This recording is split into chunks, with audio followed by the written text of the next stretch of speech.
So we've discussed now the hierarchy of leadership within Pagan Bylaws. But on top of that, there's a little bit more organization that you can include into your bylaws if you're ready for that.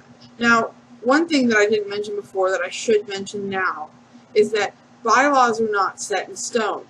Bylaws you can go back and amend them as you need to and as your organization grows. So, for example, I said in the first video that you can add secondary goals as your group grows, and as those secondary goals get added, you may want to expand the organization of your organization so that people have the opportunity to do more within that organizational structure.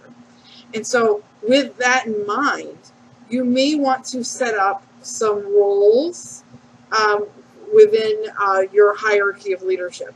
So I mentioned that in our group, in our temple, we have the opportunity to have up to 4 high priest and priestesses positions, as well as many elder priests, was what we call them, which is right underneath a high priest. So somebody that still has a lot of mentorship ability, a lot of leadership ability within the organization, but also has the the ability to grow into a high priestess position or a high priest position.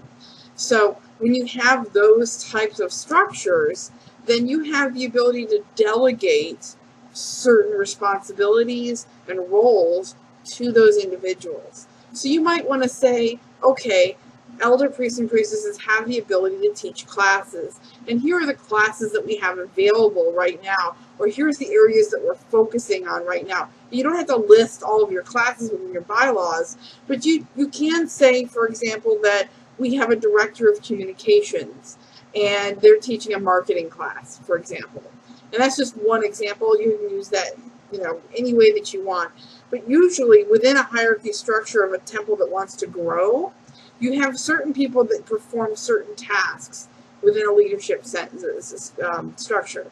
So, for example, of the 4 high priest and priestess positions we have, if all 4 were filled, we'd have one, for example, be a treasurer that takes care of the marketing and the fundraising and things like that.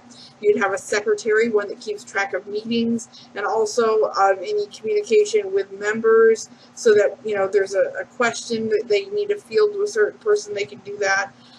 Then, of course, there'd want to be one that focuses on religious and spiritual studies, and so they create new things like prayer books and maybe organize some educational activities, and then perhaps an arts director that does things like creates larger art festivals, and if there was a Dionysian ritual or something like that, they'd be part of that.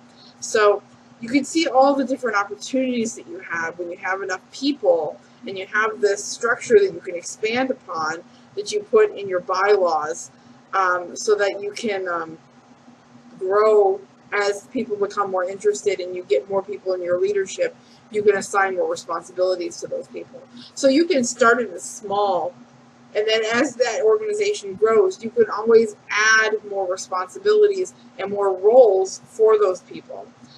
So I just want people to keep that in mind, that if you're from the mindset that you want a hierarchical structure where people have a path to leadership, that you can always expand that path of leadership and delegate more responsibilities to those people.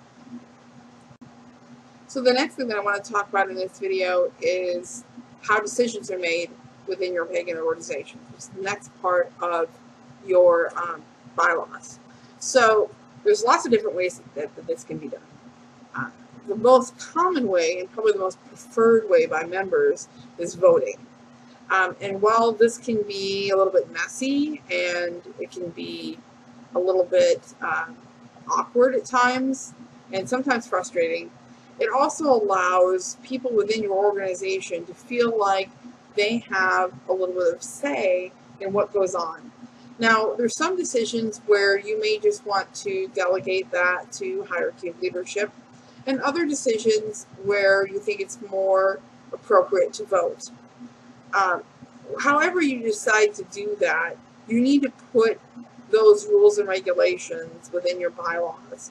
So that would be your next section of the bylaws. In our temple's bylaws, we just call that the voting section, because we choose to delegate most of the decision making to our membership. Now, some decisions which aren't really votable are those that are made within the hierarchy of leadership. But most decisions are voted upon by the inner court and leadership people. And then, of course, you can decide whether or not leadership decisions and the leadership has a higher weight as far as voting. You know, maybe you want to say that leadership votes count for 2, or they're the tiebreaker. However you want to put that, those are the things that you want to put next in your bylaws. So you want to come up with a decision-making process that you feel suits best the needs of your members.